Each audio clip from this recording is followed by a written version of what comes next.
Hello, everybody. It's John Pollock and Wai Ting here with you on Friday, May the 28th. Hello, Wai. What's going on, John? How you doing? You and I we're just going to talk every day, multiple times a day. That's what we do. And we send it out there for the world to see if it registers for them or not. I can get used to this from time to time, if it means spreading the wealth. Not being up till 3 a.m. tonight. Yes, I could definitely prefer this method as we break things up because we've got a double header tonight, Wai. It's the first ever Rewind a Dynamite tonight, exclusively for cafe patrons, where we'll not just review SmackDown, but also Friday Night Dynamite. That's right. We've got SmackDown at 8, Dynamite at 10, Rewind a Dynamite, midnight Eastern. All members at postwrestlingcafe.com will have live access to that show that we will go through, take some calls, but we are not going to go through all the news because that's what we're here for today. And we have a lot to discuss, as we do most days, Wai. And today's big story comes from WWE on the heels of a report that came out on Thursday from Andrew Zarian of the Mat Men podcast. The date for SummerSlam is now official. Saturday, August the 21st, taking place from a summer destination location. I don't know if you could be more vague than that. Sports Business Journal has listed several potential sites for it. And of course, we have seen the other reporting way that Allegiant Stadium in Las Vegas appears to be one that was the front runner, at least at some point, which is interesting because that Saturday date in Las Vegas is also going to feature a big fight between Manny Pacquiao and Errol Spence Jr. But in addition to that, WWE also announced additional cities and dates for their 25-city tour. Dates listed from July 24th all the way up until Labor Day on September the 6th for Raw, SmackDown, and a select number of super shows that I would imagine are just combined house shows that they're going to be going to. So SummerSlam will be on Saturday, August 21st. The night prior, they'll be in Phoenix for SmackDown. And the next day, they'll be in Denver, Colorado. So the announcement of SummerSlam's location will be announced on the pre-race of the Belmont Stakes on June the 5th, meaning that wrestling fans now have a stake in the race. A stake in the Belmont to tune in to a horse race to find out who is going to host SummerSlam.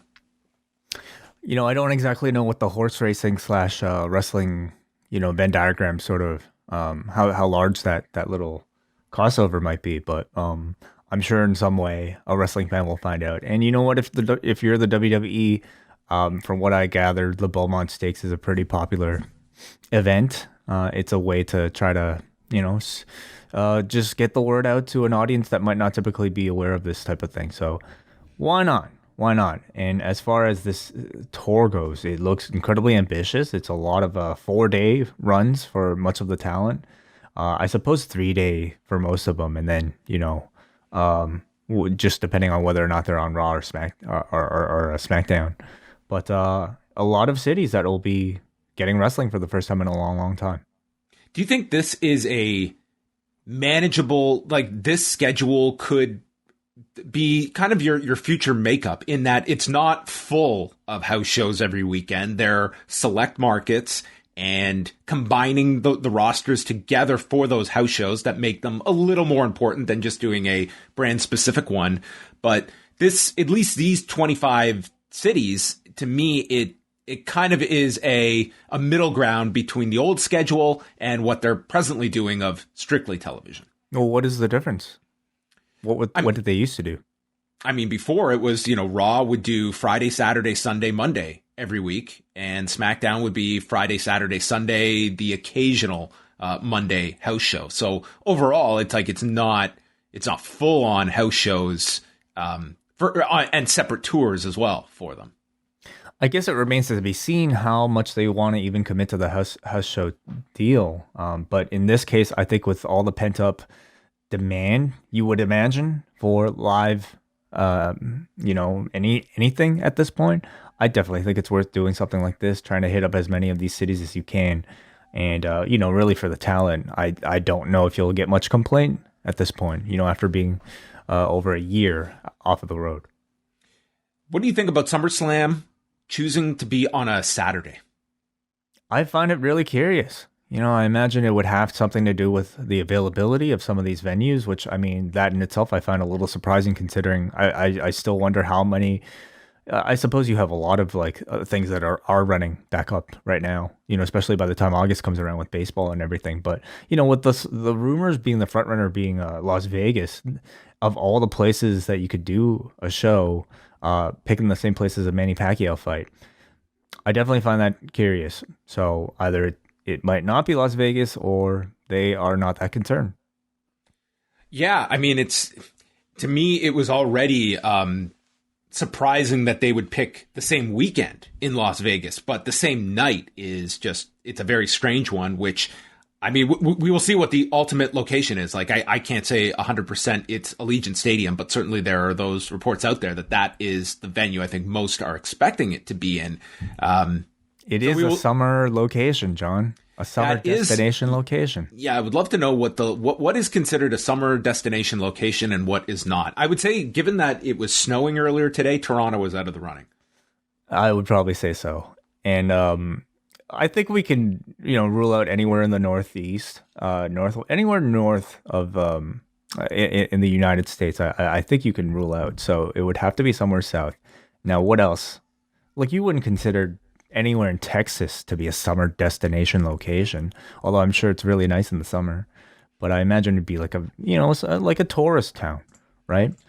So Vegas would be one of those. Somewhere in Florida. It is technically a summer destination, yes. In terms of running a stadium for SummerSlam, I mean, we've seen a limited result so far of the Texas shows that have gone on sale for July. Nothing immediately selling out in these arenas, but they haven't been off to poor starts either. For a big event like SummerSlam, if you have a big main event, if you have anyone coming back, what is your confidence level that they can sell tickets at a stadium level? Much of that, I think, it would depend on the match and the amount of star power that gets added to an event like this. To me, the biggest comparable at this point would be WrestleMania, wouldn't it? But even now, compared to August, or now compared to April, it feels like it's a very different kind of world. So, I think they'll do decently well. Just for to note here, Sports Business Journal on Thursday, they had noted that among the sites in the mix for SummerSlam would include Hard Rock Stadium in Miami, SoFi Stadium, which was going to host WrestleMania in Los Angeles, Houston's Energy Stadium, Allegiant Stadium in Las Vegas, and Nissan Stadium in Nashville, Tennessee. So looking at big venues. All summer destinations. That is true. The Hard Rock Stadium, which just had a Canelo fight and is about to get Mayweather and Logan Paul. Could you add the trifecta of SummerSlam?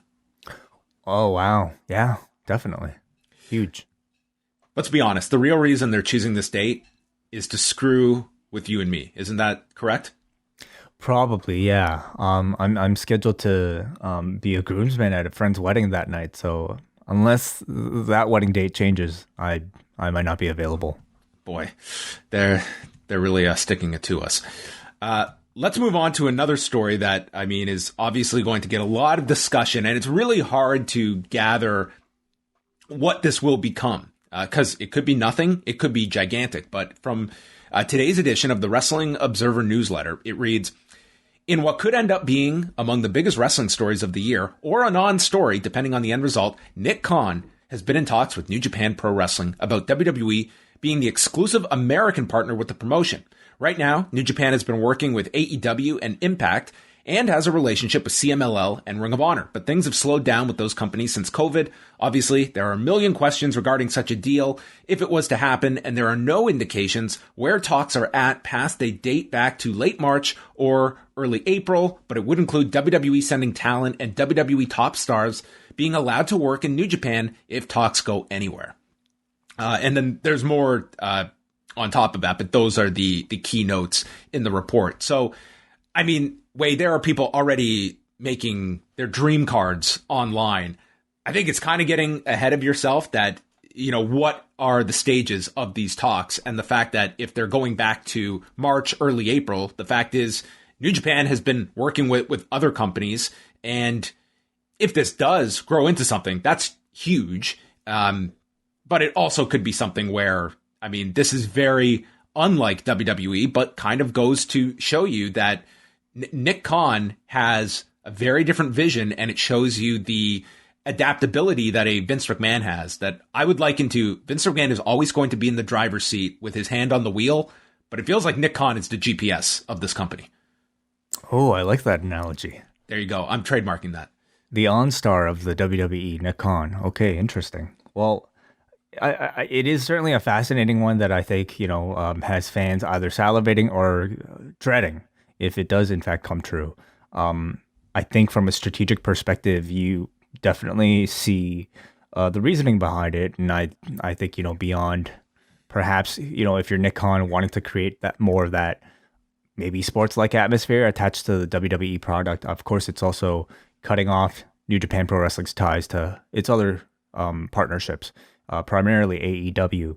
So, you know, New Japan right now, I mean, these talks, from what seems to be, it seems what seems to be discussed have been taking place for a little bit now. But nonetheless, you know, New Japan, I believe, is in a bit of a vulnerable state right now. So you do wonder how much of that might play into further discussions.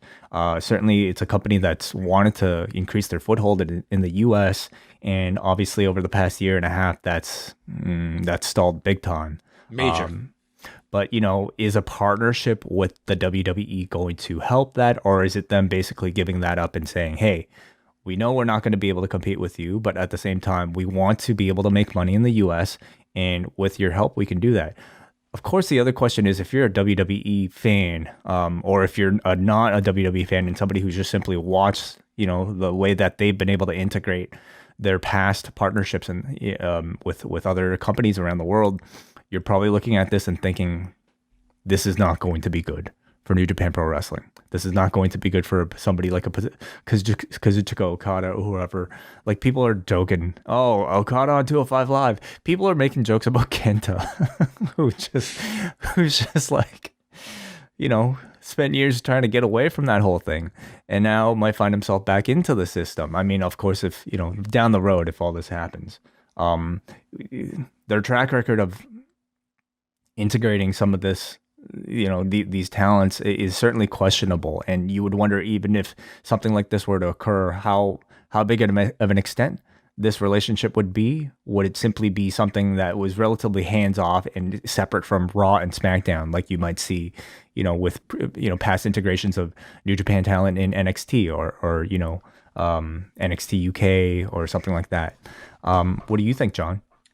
I mean, when it comes to, like, I think it's impossible to answer any of those questions. I look at it just strictly from the side of, you know, what is in it for each side. And I'd be very curious who initiated these meetings, because, you know, New Japan, you would think just off the hop, if WWE wanted to sit down with you, you would be more than rushing towards taking a seat at that table and taking that meeting.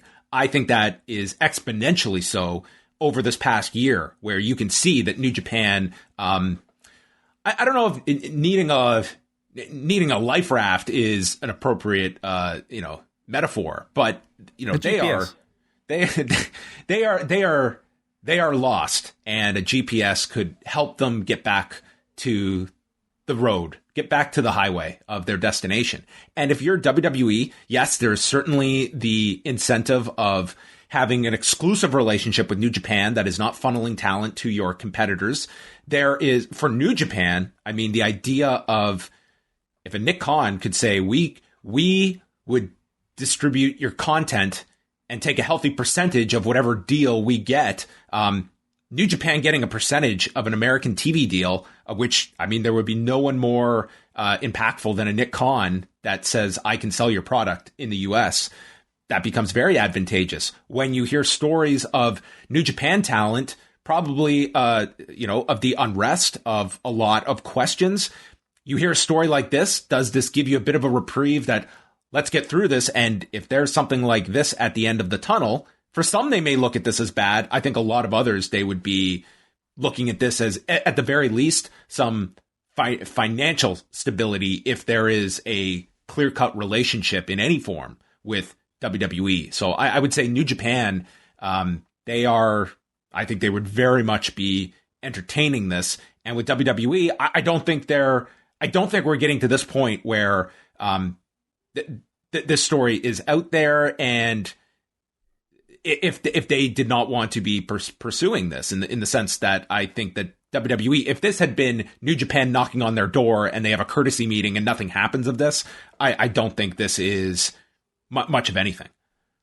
There are other elements at play here too, of course, with like certain rumors of somebody like a Daniel Bryan wanting to test the water, so to speak. I'm sure there are a lot of talents in WWE who are creatively unfulfilled with the style of programming, or maybe simply they just don't have a spot for them right now that might be creatively fulfilled with some sort of working relationship. But I feel because we've seen WWE's relationships with, Progress, or like, I think that's the biggest concern that maybe a pessimist might have about something like this, is to see the WWE possibly reduce a New Japan Pro Wrestling to the status of a Progress, just another thing on the WWE network or on Peacock or something. And I don't think that'll be the case. I feel like New Japan is higher profile than either of those. I really could not see this being a case where WWE just like outright buys or overtakes New Japan completely. Mm-hmm. I just think like that's not going to be in their wheelhouse. Like we heard the example of Nick Khan when he talked about Mexico, that you have these existing leaders in that company in CMLL and AAA. We are not looking to buy a company. He suggested more so like building up our own brand. But again, this could simply be, there is a reason to have a relationship with this company. We can send some of our talent over there back and forth. A guy like Daniel Bryan, it's like that certainly comes to mind immediately because, he brought this very idea up and also qualified it. This was only about a month ago, before the news of his contract came out, that he was pushing for something like this, but it didn't sound very confident that it was going in that direction. So again, there's so many questions to this that a story like this, it's going to breed so much speculation. And I think Dave outlined it pretty well. This could be one of the biggest stories of the year. It could also end up being nothing. And 6 months from now, we look back and say, yeah, remember that week when WWE and New Japan was being, everyone was fantasy booking. One last thing is, what do you think this says about WWE and Triple H's efforts for global localization? I think that it's, I still feel like that is going to be a major priority. This would, I guess with this one, it's like, I see this being a different deal than like what they're trying to cultivate in India, which I think moving forward, I think they want to have a performance center in India and really build up their own brand from the ground up. I would not look at Japan as a territory where I would want to start from scratch as a foreign-owned company. I mean, we saw the difficulties of the UFC trying to get into Japan, years ago. So I think that would be a large, like where you have pro wrestling so ingrained in the DNA of that country, I think it becomes that much tougher for WWE to start from scratch, that this would be a better inroads into Japan of kind of talent exchanges, an exclusive working relationship, and you have the fact that it can siphon your talent, or at least the New Japan talent, in a one-way direction with WWE, and you're not sending them to other companies. Yeah, it's an interesting story. Maybe we'll hear more about it soon. Continuing on, Japan has announced an extension of its state of emergency until at least June 20th. This will include multiple prefectures, including Tokyo and Osaka. As of now, New Japan nor any other companies that I've seen have made any announcements about potential postponements or cancellations of shows. We know that New Japan is supposed to run 3 events in Tokyo next week, with 2 at Korakuen Hall, 1 at Oda Ward City Gymnasium.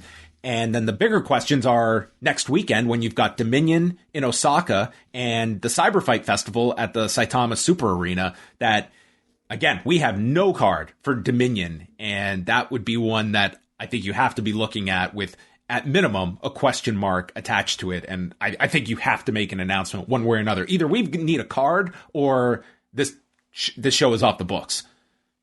Yeah. Again, just seems to be a succession of bad news, unfortunately, for New Japan Pro Wrestling. But I'm sure this was one that they might have been expecting.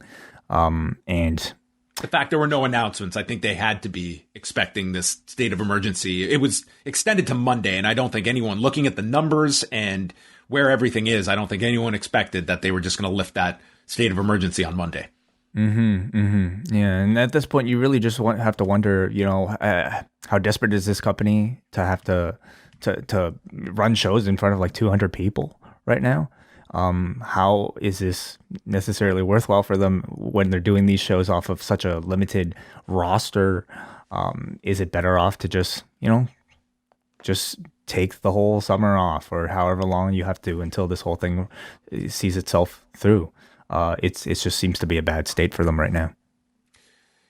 And tonight for Dynamite, what we've got on the SmackDown side, we know that the Usos are taking on the Street Profits. And then on Dynamite, we've got Miro versus Dante Martin for the TNT Championship, Hangman Page against Joey Janela, Evil Uno and Stu Grayson against Scorpio Sky and Ethan Page, Darby Allin against Cesar Bononi, the weigh-in between Cody Rhodes and Anthony Ogogo, a celebration of the Inner Circle hosted by Eric Bischoff, Hikaru Shida's 1-year celebration as women's champion. A lot of celebrations tonight. Jade Cargill's open challenge, and Orange Cassidy responds to Kenny Omega's offer. There's quite a lot on this Dynamite card. I wouldn't say anything that is jumping off the page at you either. Yeah, I mean, really feels like last week was sort of like their big go home show ahead of Double or Nothing. But this week, because we're AEW reviewers and because we're AEW fans, we'll be watching everything. But I just look towards it as maybe just a bigger reminder of the card that's coming up on Sunday. Will it be interesting to see how many people actually stick around to watch this one at 10 o'clock on a Friday night? Yeah, it's going to be interesting. The fact that we will at least have a 2-week at minimum experiment of the Dynamite on a Friday night at 10. And if how mobile that AEW audience is, which has proven like they have found the show in past times when they have been bounced around on the TNT schedule. And this will be at least the start of the Rampage time slot in August before they move.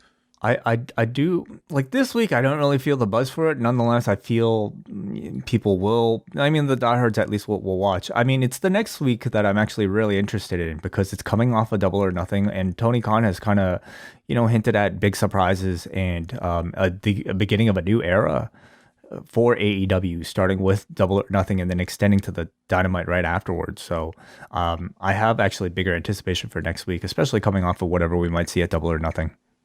Do you want to take a quick look at the pay-per-view card? Sure. So main event, well, I will assume main event is Stadium Stampede with the Pinnacle taking on the Inner Circle. I think this should close the show. I think so too, especially now that we know that there are going to be live elements attached to the match. It is the one with the highest profile. I think it's the one with the highest level of anticipation as well. So yes. I think they should have made that very clear on television, the live elements. I'll tell you, as someone, like, if I was someone that was contemplating going to this show, Stadium Stampede is an at-home viewing experience. That's what I was exposed to last year. Whereas Blood and Guts, I think that would be more of a live event draw. So the fact that there are live elements, like, I would have been making that as clear as they were with Sting wrestling in front of live fans, because you only have one Stadium Stampede to go on, and in its very title, it's not going to be in the arena. So I think you have to make that very clear on television, because I could see a lot of people looking at this is the main event of the show. It's probably going 30 to 40 minutes. I would rather enjoy this on pay-per-view rather than watching it on a screen inside of Daly's place. So we will see if they make that a key part tonight on the show, but it's also a little late at this point, Friday night. But it was reported as such. In terms of the outcome, I can see the idea of, you could go with like the Inner Circle gets their big revenge on the Pinnacle. I could also see this being the point that the Inner Circle, like, get off the stage while they're still clapping, while this group is still hot. You got the little babyface run out of them, which sometimes you do at the tail end of a long heel faction. And then they're forced to go their separate ways. It would not surprise me that this show closes off with like, it's the era of the Pinnacle.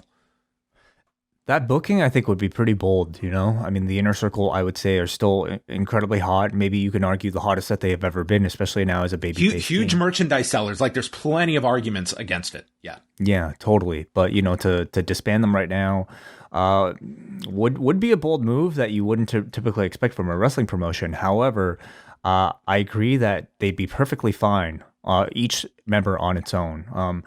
Jericho, of course, would still have that feud going on with MJF, and people like Sammy and, Proud and Powerful are definitely at this point more than ready to kind of like, leave the nest and fly on their own. However, I still feel like there is enough life in this Pinnacle and Inner Circle feud to keep them together and to build to a rubber match between the two factions throughout the summer. So I'm going to say Inner Circle for this one. If this was any other company, I would wait for next week. They lose. They come out and Jericho announces, all right, after 2 matches, the 5 of us are never going to team together in a match ever again. But we're still friends. We're still going to like come out together and stuff. Because it just says they can't team forever. Yeah. Or they can't team together on Dynamite. You never said anything about Rampage. Yeah, like how can you enforce, like, they can't be friends either? They can't be in a segment together on Dynamite. Like, that's, you got to really enforce that. The Inner Square. Well, Kenny Omega, I don't know, I have nothing. Kenny Omega, Orange Cassidy, and Pac for the AEW Championship. I think this thing's going to be utterly spectacular. I'm really looking forward to this match itself. I don't think there's... Have we seen a triple threat yet in AEW? Not for the championship. Yeah. So I'm really curious to see the style of match that these 3 will have. I think it'll, like, the 3 performers themselves will be spectacular. And to see, I think simply being able to see Orange Cassidy in there with Kenny Omega will offer something really interesting, because we know Kenny has a very humorous side to him. And to see the amount of creativity he might be able to have with a character like Orange Cassidy will be really fascinating. But as far as the outcome, I can say that's probably like the element of this match that for me is probably the weakest. There seems to be, in my opinion, no tease whatsoever of either of the other two being able to take the belt off of Kenny. So that takes a big element out of it. But if they can get that near fall, I will say, that the match will have been successful. Yeah, you have the prior matches with Kenny Omega and Pac at All Out in 2019, and then that great Iron Man match that they did on Dynamite just around a year ago. I could see Omega beating Pac in the match, and you still do an Omega Orange Cassidy match on television at some point. Because I would love to see that singles match as well. But I think this is going to be an incredible, incredible match with the 3. Tag team title match, Jon Moxley and Eddie Kingston challenging the Young Bucks. Any chance of a title change? Yes, I definitely think so. It would be a great way to establish Jon Moxley and Eddie Kingston as a bona fide team, not just, in contention, but also a reigning set of tag team champions to further that relationship along, of course, before the inevitable turn. But I think Moxley and Kingston are a very hot tandem right now. I could definitely see them taking the belt. I mean, the Bucks with the belts is great. There are plenty of people who would contend with them, but you can definitely go either way, and with the potential of more story to come. Yeah, I'm just thinking of potential matchups. Who are next in line? I don't have the rankings in front of me. Yeah, they've run through SCU. I mean, you could come out of this with, I would imagine out of Stadium Stampede, you have to do Santana and Ortiz with FTR. I think they should probably be paired off together. It's kind of going to be, I mean, if you do the obvious finish, like there is the novelty of doing the Bucks against Sting and Darby Allin as a one-off somewhere. Interesting. Okay. I think that would be like, if you built that up, I mean, maybe that's not a television match. Maybe they see that as something bigger. But the Bucks in there with Sting and the Bucks with Darby Allin, I kind of like that idea. Just because it would be so wild with Sting of what he would do with these guys. And Darby with the Bucks would be something else. A Sting Young Bucks match is one that is very difficult for me to picture in my head. I think that's what they want from you. Yeah. Okay. Well, it would be an interesting. They have no shortage of tag teams. It's kind of building people up. There aren't like that obvious team that's in waiting, but they have such a deep tag division. I'm going to say Mox and Kingston. I have to say, I kind of like that idea a bit more. It's a bit fresher, and the Bucks, of course, will be more than fine. Then we have the women's title match: Hikaru Shida, Britt Baker. 1 year as champion for Hikaru Shida. I think everyone is expecting a title change in this one, and I wouldn't disagree with that, even if it's predictable to some. This is a very big, another in a series of them, big matches for Britt Baker. I think everybody is looking for this to be the coronation of an amazing evolution in Britt Baker from the time that she finally turned heel up until this point, throughout the pandemic. You know, despite being gone for like the beginning portion of it due to injury, like she has been magnificent. She has been the star of the division, even without the belt.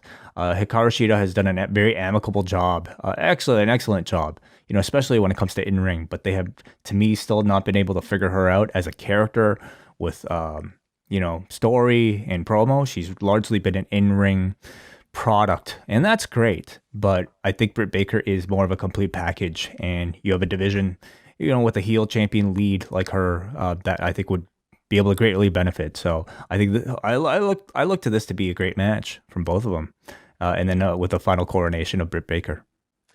I love this. I'm just reading the lineup off of Wikipedia. Miro or Dante Martin defending the TNT Championship against Lance Archer. So, Wai, I would offer you to break down both potential champions because we're doing this before Dynamite. But let's just go out on a limb and assume it'll be Miro versus Lance Archer on Sunday. Well, that would be perhaps the boldest move of all, if they had Dante Martin beat Miro on the go-home show before Double or Nothing to go up against Lance Archer defending the TNT Championship. But I respect whoever edits these Wikipedias to, you know, not count Dante Martin out like that. Is Jake Roberts going to have a roll of quarters for Lance Archer to knock out Miro with? Boy. Yeah, I don't know. Better watch out backstage.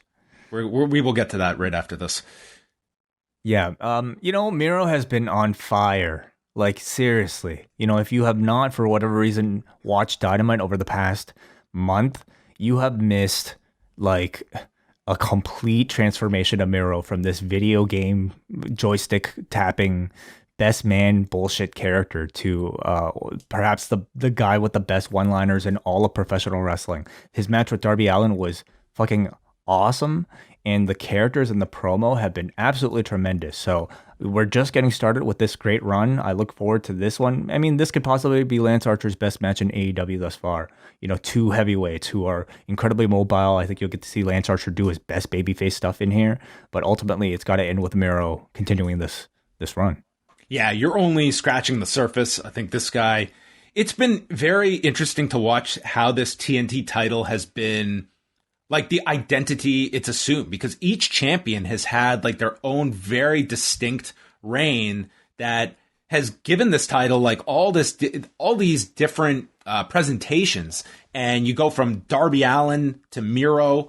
It's been a very well protected title that has done great things for whoever has held the title. Like, it's been done very well, and I think that Miro, you're going to get a great run out of him from the early indications. It has been successful thus far in accomplishing what I think it's been set out to be, what a secondary title should be, and that is the showcase title. That is the workhorse title. In Cody's case, he was already established, but it became a great showcase title for all of his opponents.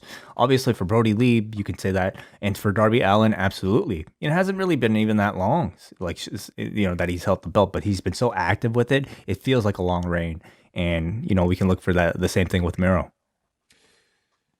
Cody Rhodes versus Anthony Ogogo. In some ways, it's the most interesting match because so little is known of Anthony Ogogo, of what he is capable of. And this is in concert with a lot of Cody Rhodes pay-per-view matches, that they're almost their own separate island on the pay-per-view. Like it's its own attraction.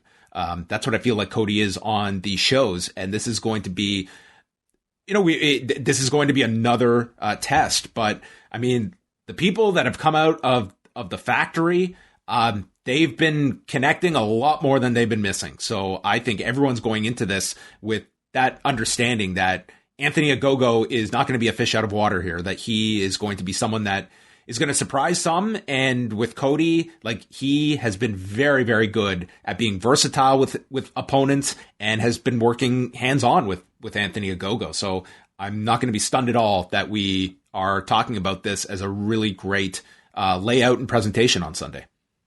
I agree with you. I think it's really rare to see somebody so new receive a pay-per-view match in AEW. There are a lot of people on this roster who have been like longtime veterans who have not had that singles match on a pay-per-view yet in AEW. So the fact that they're willing to give a prime spot like that to this guy tells me that they're incredibly confident of his abilities.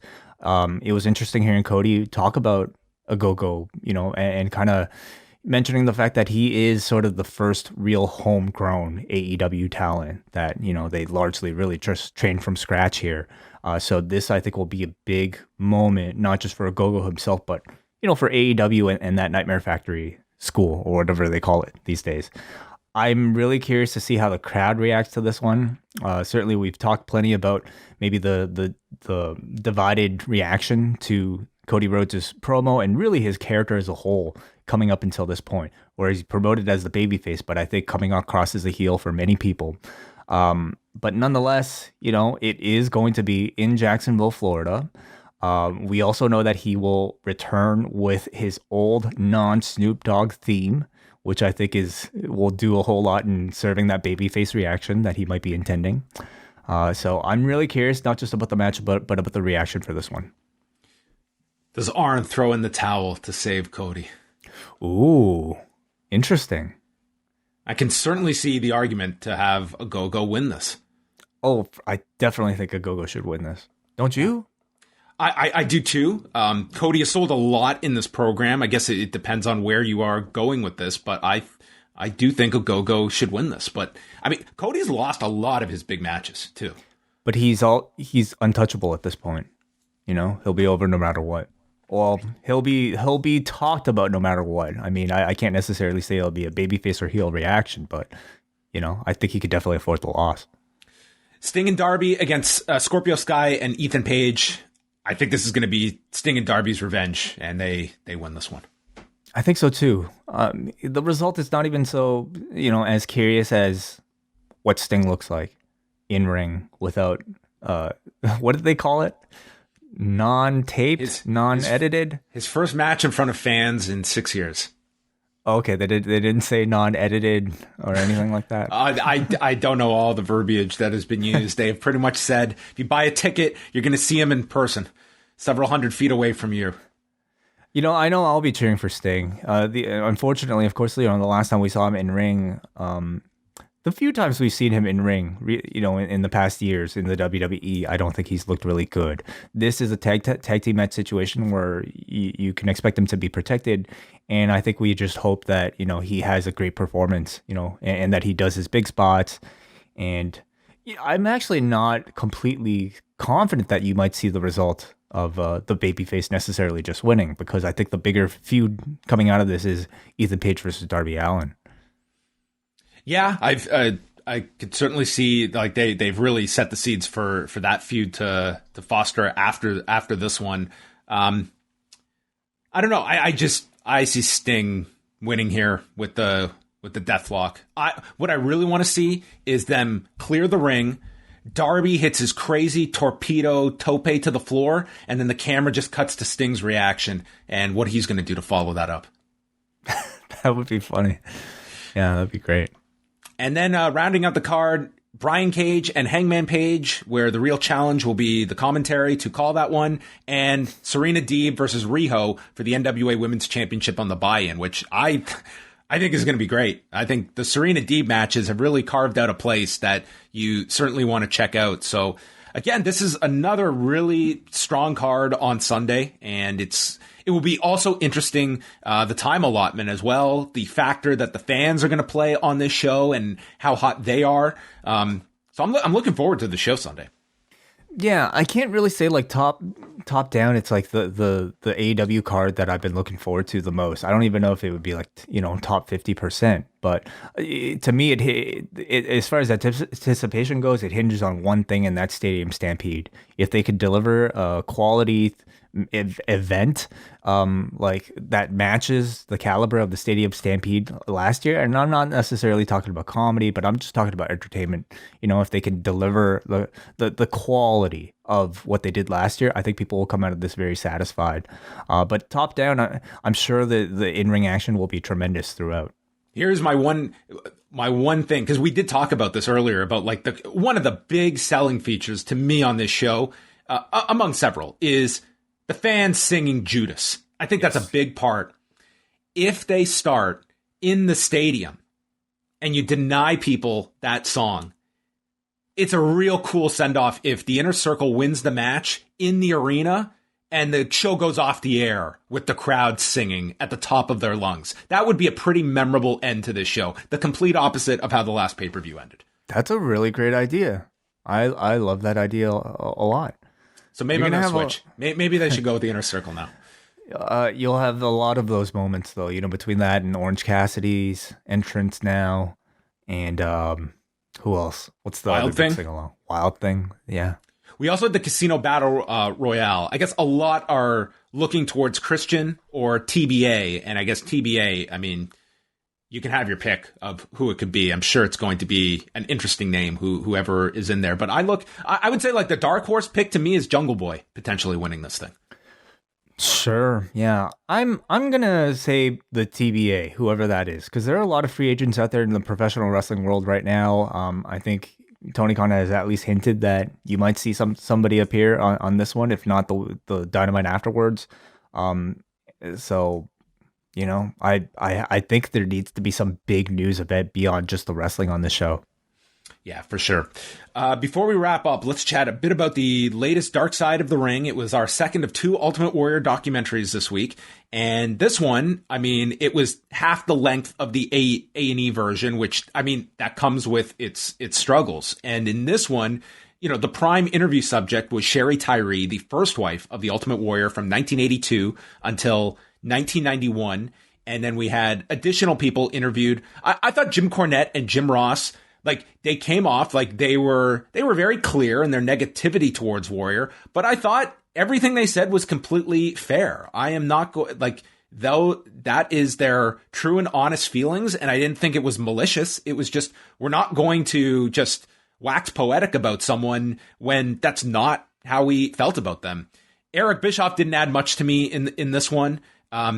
David Manning, I mean, he's a great interview subject, but it was just so brief about in Texas and out. It was almost like within minutes. And then you had Jake Roberts. That was, I don't know what to make of Jake Roberts in this one. He told the strangest story, which could be a case of him. He's just got his timing all messed up. He explained that he was told he was going to get a run with the Ultimate Warrior, I guess a whole run when he was champion after SummerSlam, which would have been 1990 when he was holding the title.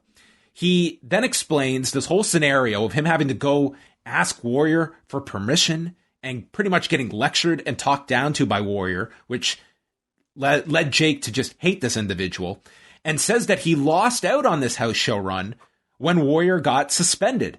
The problem with that timeline is that he held the title at SummerSlam 90. he got suspended after SummerSlam 1991, and it like none of it really connected to me. Right. Yeah. They were a year apart. When was Jake supposed to win the belt?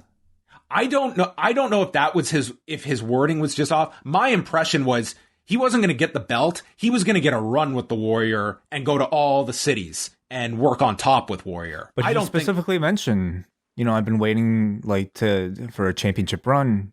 Did he not say that in the documentary? He did say that. He said a championship run, but I think what he meant was like your championship, like run with the champion at all the lot. Regardless, okay. I don't think there was a chance they were taking the belt off him for Jake.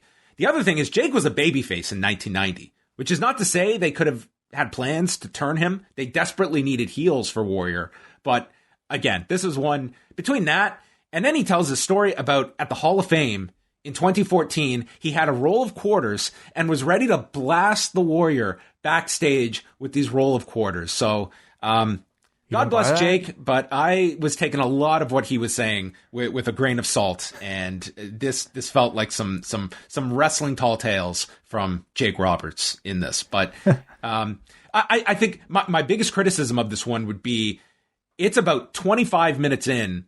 That's when we're addressing the SummerSlam 91 stuff, and for the final 20 minutes, they're talking about all the fallouts with WWF, the many that they had. You had all his post WWE stuff, his speeches, all the people he offended, then the reunion with WWE into his death, all of that in 20 minutes. It's like you're going to miss like key parts of stories because they're trying to get a lot in, and it just felt to me like it was trying to cover too much. Whereas the first part of it seemed to be more about Warrior outside of the ring and him coming up. And I think that Sherry Tyree did kind of give a more humanizing side to Jim Hellwig away from pro wrestling. And I just thought it became a lot to try and get in there in the back half of the film. Yeah. Now that we've seen both A&E and Vice documentaries, I have to say I got more out of the A&E documentary in terms of receiving a full in-depth look at this man in and out of the ring. I certainly think, length played a part in it, but even of the topics covered, I feel like the Vice documentary, I was looking for more of a, focused, perhaps perspective on certain stories in the man's life. Instead, I feel we got essentially a condensed version of, I think, what the A&E story did, and that's, sort of almost a beat-by-beat recap of the career and, the man's exploits in and out of the ring. I thought Sherry was an excellent addition that we did not get from the A&E documentary because she, by all accounts, was the closest person to Warrior throughout his actual, main run throughout the 80s. And she was a great guide throughout that entire thing, able to kind of like give us that, as you said, more human element attached to the man that we might not necessarily have had in the other one. She, I thought, was absolutely tremendous. I thought her story of discovering his infidelity was absolutely heartbreaking, but then very uplifting to know that her and Warrior managed to stay friends afterwards. And the moment that she described of the last time that they had, talked to each other as he said goodbye and apologized to her when they both decided, hey, we're both in love with other people now. Best we don't work out in the same gym together.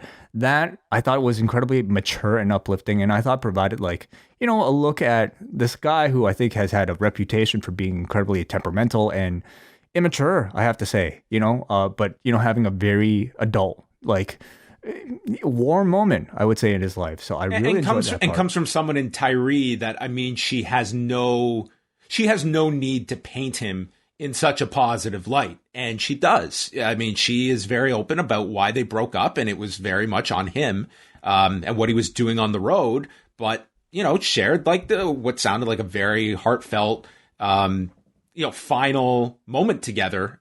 Once they'd each met other people and went their separate ways. So yeah, she was like, to me, the star of this particular documentary. I agree. I was disappointed in the lack of coverage of the controversies in his life. And I can tell you, I certainly didn't expect the A&E documentary to get more into that side of him than Dark Side of the Ring. And perhaps you blame it on the length, but I feel like they had a real opportunity to navigate a lot of that a whole lot more. And instead, it was like they glossed over it so quickly. It was just like, he had this, he was on the outs with the WWE, and then he became a right wing speaker, showed you that, and then we went right to the Hall of Fame without any sort of like attempt to criticize the actions or to even like provide a voice to support it. And maybe you blame that on the lack of like access of relevant characters, but I'll certainly say the A&E documentary did a whole lot more in at least diving deep into some of those issues.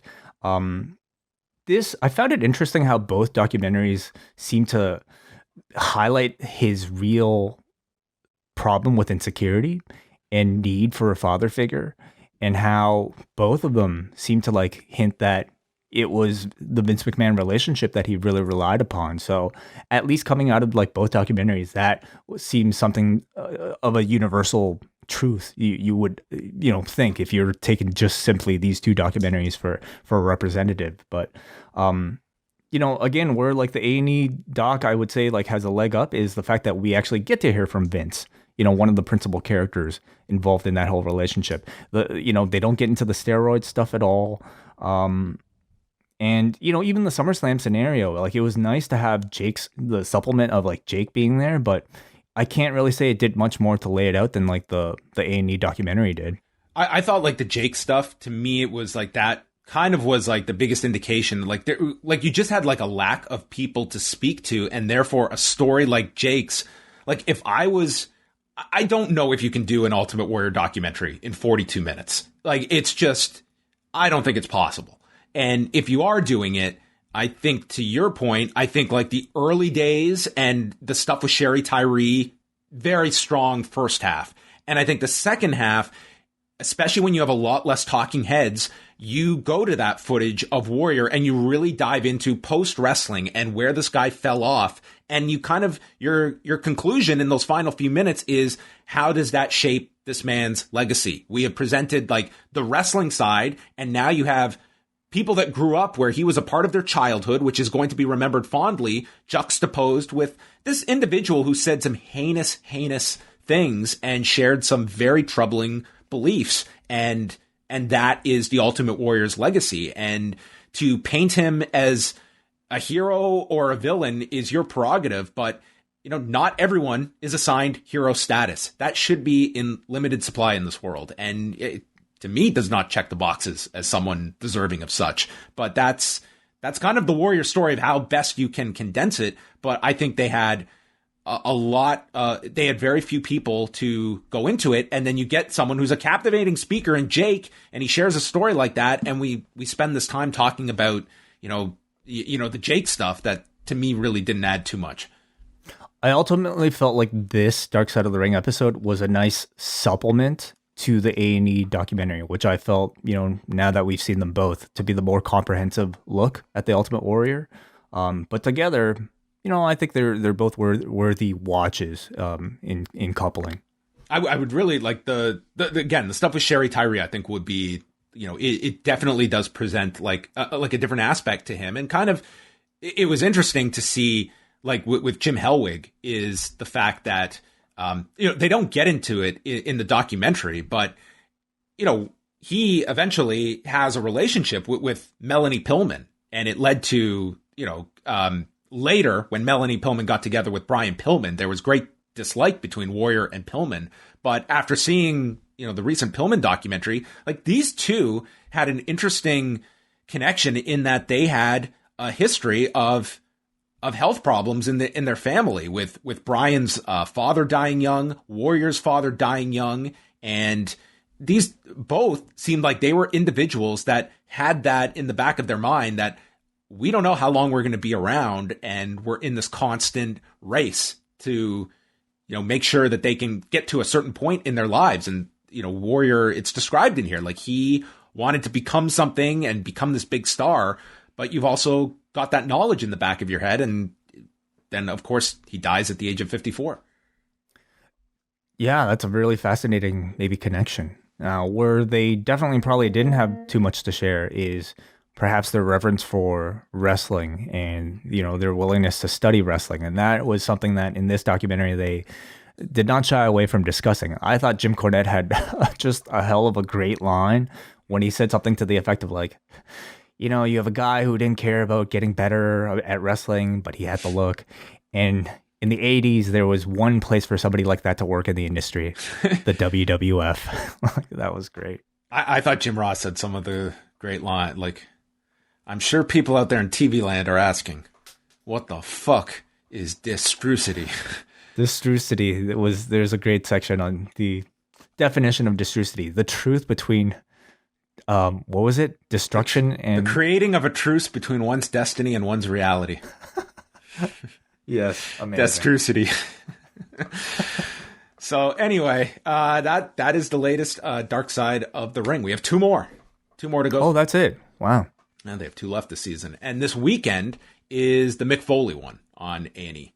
Two more until the break, and then the second half. That's right. Season. Yeah. Dark Side will come back with a whole series, or the next half of this season. A&E, we've got Mick Foley this weekend and Bret Hart the following weekend. Sorry. So what's Dark Side next week? Do you know? Oh God, they promoted it. Is next week Dynamite Kid? No, next week is Grizzly Smith. Next week is that. Oh, that's going to be a very dark one. And then they've got Tom Billington the following week. Cool. Looking forward to them. All right, that's going to wrap up a lengthy post news update. Can you imagine if we had spent this hour tonight? Dude, we'd be up until 5 a.m. I think. I've got to wake up at 7, so that's a good thing. So tonight we're back, midnight Eastern, rewind at Dynadown, review of Dynamite, review of SmackDown, your calls. Looking forward to it. All Post Wrestling Cafe members will have access. And we also have our post movie review up now for members of the cafe, our review of The Dissident, profiling the murder of Jamal Khashoggi in October of 2018. Wei and I went through the documentary, and we're hoping to have director Brian Fogel on the program next week. If you have any interest in the topic, through maybe you're learning about it just through the media, or if you have any interest in perhaps, any of our discussions about Saudi Arabia and their relationship with the WWE, like this is an excellent summation of the entire story about a lot of the attempts from Saudi Arabia to control narrative through cyber warfare. It's a fascinating documentary, and next Tuesday we'll actually hopefully get a chance to speak to director Brian Fogel about it. So this is your chance this weekend to get caught up. I also wanted to promote our friends at the British Wrestling Experience. Martin and Andrew recently did a review of Beyond the Mat, perhaps the wrestling documentary of them all, John. But they didn't just do this one alone with each of them. They also did it with Revolution Pro Wrestling owner Andy Quilden, who has quite the experience with the film himself in influencing his own career path. And as well, he'll give quite a few updates about Rev Pro as well. So I encourage you guys to check that out on the British Wrestling Experience feed. And we'll speak with you tonight. Thanks for checking out this post-news update.